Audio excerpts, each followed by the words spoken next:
everyone, GoldenNova here. Today's episode is brought to you by my patrons. Once a month, the members of the $10 tier get to vote on a video that I make, and if this is going up on time, then it'll be on Christmas. So it's not too late to send me a present. Quick Patreon plug on screen here for a bit, and this time they settled on covering all the cards that used ice counters. And that is more than fine by me. I thought this would be a fun little jaunt of a video. If you pull up ice counters on any of your card search engines, you'll see that only 6 cards in the game actually use the mechanic. But just to make sure I wasn't missing anything, I did a little bit of research, and much like Santa's Christmas sack, this goes far deeper than it looks. See, these aren't random cards thrown together to fit a little theme, mostly. These are actually manga import cards. And when I say that, you're probably thinking they come from some dork named Bryce Slushworth or something like that. It'd be par for the course, this is Yu-Gi-Oh! But no, these cards come courtesy of a true Obelisk Blue legendary duelist, Alexis Rhodes, making her second appearance on the channel. But this time, she's swapped out her dance troupe and cyber angels to get in touch with her kudere side, throwing up walls of ice to keep others out and box the competition in. And as luck would have it, there's a number of her cards actually being released in the next premium pack due out in the OCG. So let's cool those jets and put all of our other plans on ice, because we're about to cover all of the Alexis manga cards that have made it to print with Snow Explained.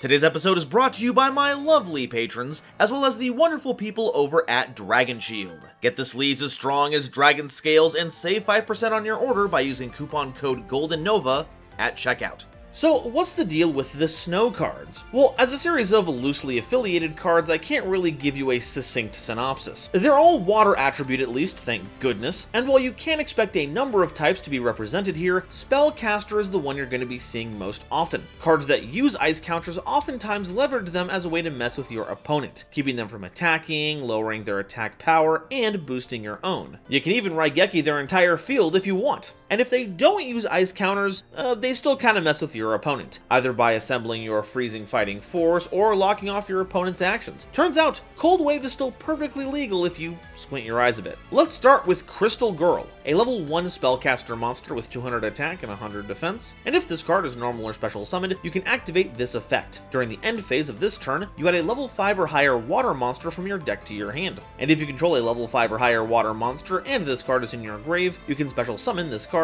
but banish it when it leaves the field. The end of turn searching isn't ideal, especially since the level 5 and higher water pool isn't exactly brimming with hand traps, but does a nice job of setting you up for following turns. You can get combo pieces for Sharks, Mermails, Dino Mists, Ice Barriers, Goaty, Earth's Arctic, and even Chrystrons, you boob! And even Chrystrons. It's also a lingering search, so you can summon this, trigger the effect, and then use Crystal Girl as material for a summon without giving up the grab. It also makes for great discard fodder as well, because as long as you meet its special summon condition, and trust me, we have some big waters to help with that, you get all that value without having to commit that normal summon. And all you have to do is send this girl into the void! But as a Crystal Girl, I'm sure they're used to being left out in the cold, right? Ice Doll is a level 2 spellcaster monster with 800 attack and 1000 defense, and you can discard one other water monster to special summon this card from your hand. If this card is normal or special summoned, you can add a water spellcaster monster from your deck to your hand, and if this card is sent from the field to the grave, you can add the card Ice Doll Mirror from your deck to your hand. But you can't special summon the turn you activate any of these cards' effects, except water monsters. And this is one of those locks that cares about what you do during the entire turn, so be ready to be waterlogged. This card is nifty, but only insofar as the spellcasters you can search with this. Unfortunately, this list includes the dreaded Altergeist Meluseek, but because you need to pitch another water for the special summon, I don't expect this interaction to work very well in the multi-attribute laden Altergeist deck. Other sweet options include Water Enchanter of the Temple and Celatrice Valmonica, but they have the same problem. Their themes don't have enough native water monsters to ensure you can use this effect. And you're gonna want to, because you know what else this can search? Fog King. Tribute metas beware, the Ascended normal monster has a searcher that is not actually terrible. But we haven't even covered that last effect. And to fully grasp what this can do, let's go over the card the searches real quick, Ice Doll Mirror. A normal spell card that sends a water monster from your hand or face-up field to the graveyard to special summon a monster from your hand or deck with the same name as a water monster that you control. Also, you can't special summon for the rest of the turn after this card resolves, except for water monsters. So this one only checks for after you use the card. You can also banish this card from your grave to add an Ice Doll from your deck or grave to your hand. So you summon out Ice Doll, get your water spellcaster search, then get the doll into the graveyard by whatever means necessary. This gets you Mirror, which you can use to pitch another water monster to mimic one you already have, which could be the water spellcaster that you searched for it if you want to be cheeky, but does work in general with any water monster you have on the field, as long as you can find it in your deck or hand. No cheating things out from the extra deck with this one. Now, there aren't a lot of monsters that ship nowadays without the hard once per turn restriction, so if you're looking to utilize the effect of said monster, you may have to wait a turn, but no matter what, this is very helpful in accessing your Xyz monsters. Or you can just double up on some annoying monsters with continuous effects, because that's what this board state needed, a second Kyriushin. How fun. Snowman Creator is a level 4 machine monster with 1600 attack and 1000 defense, and when summoned, you can create a number of ice counters equal to the number of water monsters you control, placing them on any number of face-up monsters your opponent controls. Then, if you placed 3 or more ice counters by this effect, you can destroy a card your opponent controls. Finally, our first card that actually does something with ice counters, and it only makes them, it doesn't really do anything with them. Though this was still a pretty sweet card to play at the time, because if you already had at least 2 water monsters on board, summoning this was basically removal, even if you didn't have anything to do with the counters you made. But you may be asking, what does generating a lot of snowmen have to do with destroying cards? And that's the kind of inquisitive mindset that may have led you to looking at the background of this card, which will reveal a yellow, toothy grin hidden amongst the machinery. And that's because this card is a reference to Snowman Eater, a level 3 aqua monster with 0 attack and 1900 defense, and if this card is flipped face up, you target a face-up monster on the field and destroy it. Now, Snowman Creator may have been a tech pick for certain builds of Mermail, but when it came out, Snowman Eater was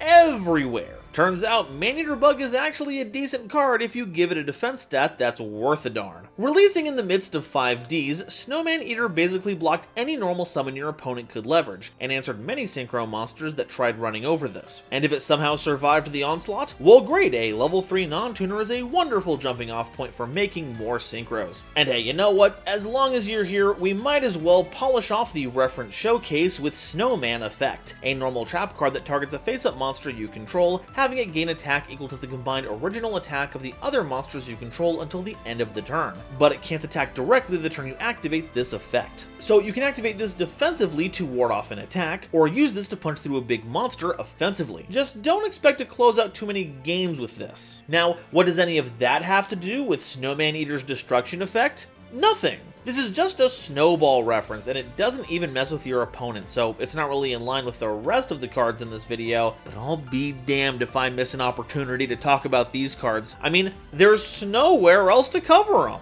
Cold Enchanter is a level 4 aqua monster with 1600 attack and 1200 defense, and you can discard a card to target a face-up monster on the field and place an ice counter on that target. This card gains 300 attack for each ice counter on the field, and notably, this card effect is not once per turn. So if you want to spend a bunch of discards on distributing counters and growing your normal summon, then nothing's stopping you. The only issue here is one of a disconnect between the function of counters and how you're likely to use them. See, if you put the counters on your opponent's monster, those are likely to be lost eventually because it'll be destroyed or used as material, which ends up depowering Cold Enchanter. But if you put the counters on your own monsters, well, then they're not doing their job of messing with your opponent. And we don't exactly have a little crane we can use to pick up those counters and put them other places. This is indicative of older card design, but to be honest, Yu-Gi-Oh! Has never really been good with counters anyway. I mean, brief tangent here, spell counters are the only kind of counter that require an effect to be able to hold onto them. You can throw predator counters on things all day long, but if a card does not have an effect to hold spell counters on it, they just evaporate. And that includes if the effect of a monster that can do that gets negated. Very intuitive. And that's all I have to say on my soapbox, at least for that, because I have a different issue here. Why in the world is Cold Enchanter an Aqua type? They look about as spellcastery as it gets, and we had a whole thing with water spellcasters going on here. Thanks, designers, really appreciate the decision here. It's almost like you didn't have the infinite forethought to know they were going to put more Alexis cards in the game.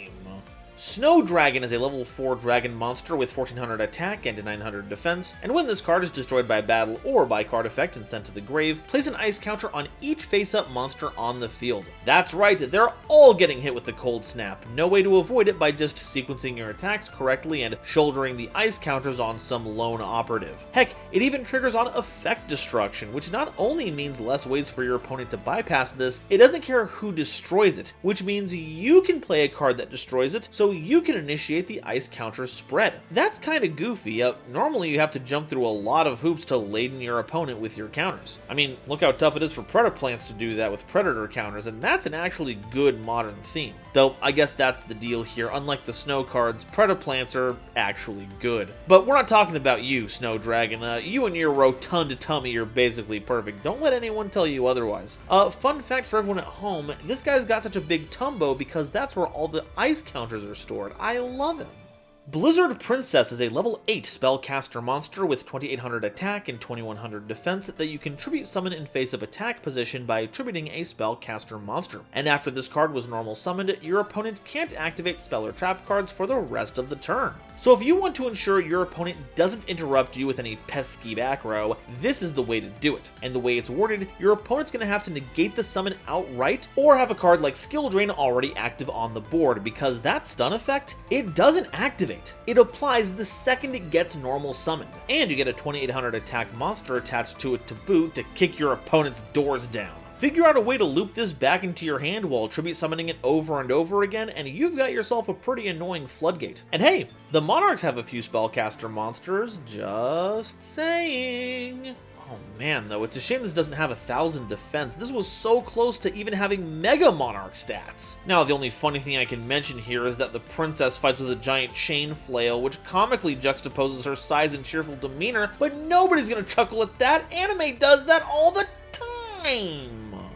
Ice Master is a level 8 spellcaster monster with 2500 attack and 2000 defense, and you can special summon this card from your hand by attributing 2 water monsters. Once per turn, you can target a face-up monster on the field and place an ice counter on that target, and you can tribute this card to destroy all monsters with any number of ice counters on them. A devastating follow-up to Snow Dragon's effect. You can tribute this card right after that resolves to blow up their entire face-up board, and all it cost you was itself, plus the 2 monsters you tributed to either normal or special summon this card.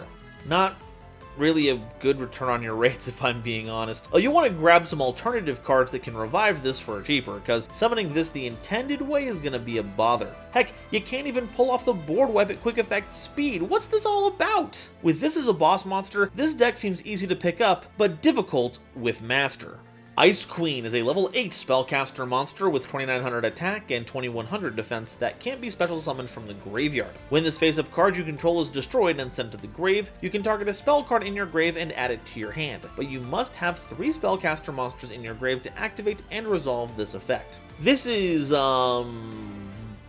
yeah, I'm drawing a blank here. Of all the cards with a tenuous connection to the subject matter of this video, Ice Queen is probably the most prominent. It's really only in here because Alexis used it. It has no ice counter synergy, it has no effect it can use on the field, and it only gets you a card back when destroyed, an effect that can be circumvented with Graveyard Hate, and you can't even revive it from the grave to get long-term value out of it. Kind of makes you wonder why it was part of Alexis's deck in the first place. Yeah, this one's gonna get a pass from me. Get out of here and take your PlayStation 1 rendered hair with you, why don't you? Which, isn't an insult. Despite everything else, her outfit does look pretty rad.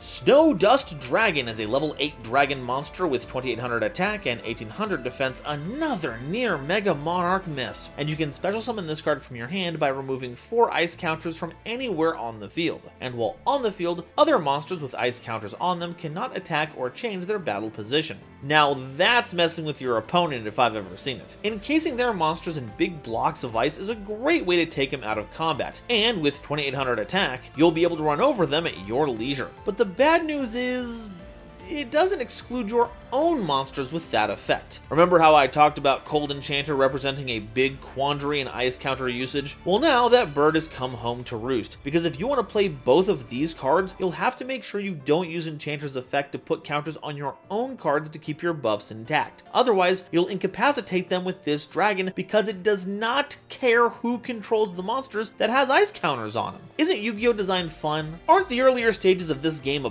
blast? It's incredible how allergic these cards can be to actually being good sometimes, I swear. Must be all the snow dust in the air, it's getting to my sinuses too. Snowdust Giant is a rank 4 Beast Warrior Xyz monster with 2200 attack and 800 defense, requiring 2 level 4 water monsters as material. Once per turn, you can attach an Xyz material from this card to reveal any number of water monsters from your hand and place that many ice counters on face-up monsters on the field. And while on the field, non-water monsters on the field lose 200 attack for each ice counter on the field. Okay, this just feels like a big improvement over Cold Enchanter. This can distribute multiple counters in a single turn and doesn't even cost you a discard. And it applies the debuff to a bunch of monsters instead of only applying a buff to one. But there are some downsides. The fact that it affects all non-water monsters means that opposing water strategies are going to get off scot-free, though to be fair, that's not really a common occurrence. You're also still encouraged to give your opponent's monsters the counters because of how Snow Dust Dragon operates. Still, it's got a decent attack and defense stat, and has a great effect for distributing counters. It's hard to ask for more. Well, I guess I'd like to ask how this card was even made in the first place. I mean, this isn't a thing like Chaz, where he got some Synchro monsters before Synchro was even a mechanic. This card just kind of exists as an extension of the ice counter mechanic on a summoning method Alexis doesn't have. Good on him for adding the legacy support, but, you know, make it make sense, people, come on. Alright, that does it for the monsters. Now it's time for the remaining spell and trap cards we haven't had a chance to talk about yet. Twin Pillars of Ice is a quick play spell card that special summons 2 Ice Pillar tokens in defense position, which are level 4 Water Aqua monsters with 1900 attack and 1200 defense. Also, you can't special summon monsters from the extra deck for the rest of the turn after this card resolves. And during your main phase, you can banish this card from your grave to, immediately after this effect resolves, normal summon a Water monster. Well, that's nice. You get 2 tokens to help mitigate the tribute cost of monsters like Ice Queen, using the Grave effect to preserve your normal summon. In fact, if sources are to be believed, that's exactly how this gets used in the manga. Or you can just tribute them to special summon Ice Master from your hand so you still have 2 normal summons left. This also has a kind of scapegoat quality to it, where you can play it defensively to keep your life points safe, or flip it during your opponent's end phase if they didn't pressure you enough to use it. Then, utilize the tokens as you see fit during your turn however you want. A free link too is always a great way to start a turn after all. But in actuality, this is just a really solid inclusion for most tribute summon decks to take advantage of, if you don't care about utilizing the extra deck. That way you just get 2 free pieces of tribute fodder with no meaningful strings attached. And if you have water monsters in your roster, then you get yourself a little extra bonus. I'm looking forward to seeing if this card will have room in any modern decks beyond that, though honestly if you aren't playing Scapegoats by now, then I doubt you have room for this. But maybe this will open the door for this weird Yeti creature to have their story told. Is this like a primeval version of Danger Bigfoot? Inquiring minds must know. Ice Barrier is a normal trap card that, when an attack is declared involving your opponent's monster, change that opponent's monster's attack to 0, negate its effects, also it can't change its battle position. You can also banish this card from your grave to send a level 5 or higher water monster from your deck to the grave, then you can add a water monster from your grave to your hand. Also, until the end of your next turn after this effect resolves, you can't special summon monsters except water monsters. Now this is a gross ass card. At first it may look like just a battle trick waiting for your opponent to run into it, but it checks to see if a battle is occurring at all, so you can actually use this offensively. Granted, this means the effect negation isn't going to hit any engine effects, but if they rely on their effects to be good in combat, that's now out the window. Oh, and keep in mind that these changes are permanent, so if the opposing monster somehow survives this, they're going to be stuck as a popsicle. But if that was everything, this wouldn't see quite the level of play it does in water decks. Not that it's very popular, but it is a nice tech pick. That's because this card is also a searcher. Kind of. It vents any big water monster from your deck into your graveyard, then pops any water monster back from your grave to your hand. This means if you're looking for things like Kyriushin, most mermail monsters, or your next Ursa Arctic, you can effectively use this to search it right from your deck to your hand. But if you'd rather have it stick around in the graveyard to benefit from some other effect, and instead pick up a level 4 or lower water monster, that's also an option. It's got a surprising amount of utility hidden away in there, but lord is it hard to look up. Why did they name this the way that they did when there is an archetype of the same name? It doesn't even have anything to do with those. What cultural throughline is being expressed here? Also, funny thing, while I was researching the video, when I went to this page on Yu-Gi-Oh! Pro Deck and clicked the Wikipedia article link, it went to the Ice Barrier Archetype page! However, this is not a call to fix anything. Honestly, this is the funniest thing it could possibly be. Thank you so much for having the best site. The Icebound God is a normal trap card that you can activate if 2 or more water monsters are on the field. You target a face-up monster your opponent controls, and that face-up monster can't attack. Also, its effects are negated. If any number of level 5 or higher water monsters are normal or special summoned to your field while this card is in your grave, except during the damage step, you can set this card, but banish it when it leaves the field. Now this is the proactive version of Ice Barrier, that once again, the trap card. You need to have the setup, unfortunately, but once you have the requisite water monsters on the field, you've got a breakthrough skill with upside. The upsides being that they are permanent changes, and also their monster can't attack. And it recycles, so you can ensure you have a couple of turns of interaction against your opponent, which is more sustainability you get out of interaction than you see from most cards. And honestly, it's about time we got another member of the elemental bound cycle. We've been dealing with earthbounds for decades. Hope it doesn't take that long to get windbound and firebound. Alright, so that's all the ice counter cards, but what do we do with them? Well, we largely want to get Snowdust Dragon onto the board and resolve Snow Dragon as much as possible to keep our opponent under a fine dusting of ice counters, preventing them from doing anything with their monsters. And what can we play to help them out? I don't know. Games like Magic the Gathering have numerous cards that interact with counters, but we don't have an Ozolith we can just push all of our ice counters onto after a monster with them has been blasted. And we certainly can't proliferate them either. Predator counters have their own inborn utility, so in that instance you can talk about any kind of level changing nonsense. And spell counters reach far beyond the confines of the Endymion support. But ice counters, they don't do anything. I could list off all kinds of water adjacent cards, but then I'm just covering good water cards with nothing that really ties in with the mechanic itself. I mean, I have a silly tech pick, Mausoleum of the Emperor, that lets you pay 2k life points to turbo out Blizzard Princess, and now you've locked your opponent out of spells and trap activations for the turn, but that's not even an ice counter strategy. But when the packs don't give us cards, that is no reason to despair. In fact, I think this is an opportunity. See, normally I would ask all of you what you think about the theme, and if you want to, go ahead and comment that down below. But now, I want to also ask what cards you would like to see made for the ice counter theme. How would you fix it? What payoffs would you like to see?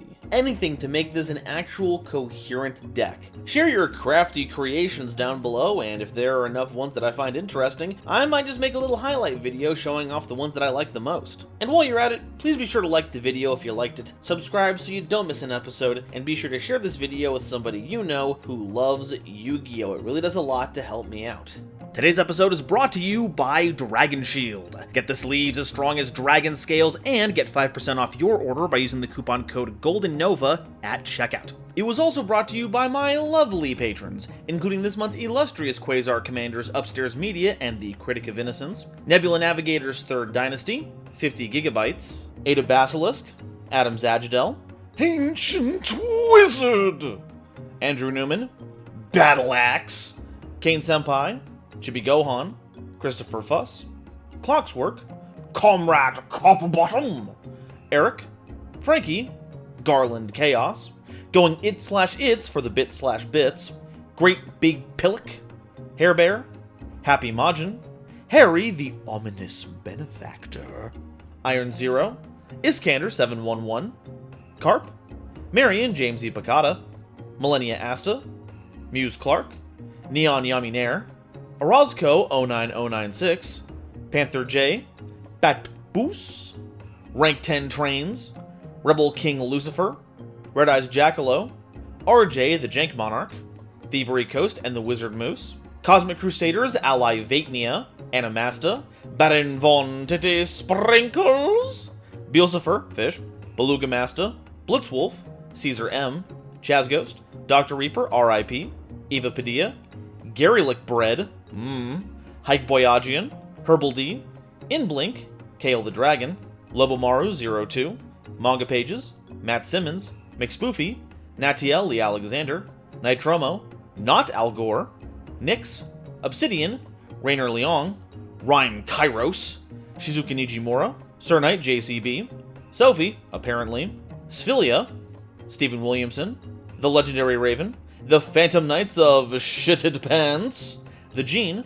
Tiger X2476, Weasel King of Weaseltown and Zal Dreka, as well as all the wonderful Starlight Explorers you see on screen now. If you'd like to help me in my journey to cover all of Yu-Gi-Oh's archetypes, get my videos early, be a part of these credits and other awesome perks, it would mean the world to me if you would check out the link to my Patreon in the description or consider joining as a YouTube member. And if you'd like to check out what Alexis's other archetype is all about, follow this link to my video covering Cyber Angels, as well as some of her less focused on cards. Thank you all so much for watching, and I'll see you next time.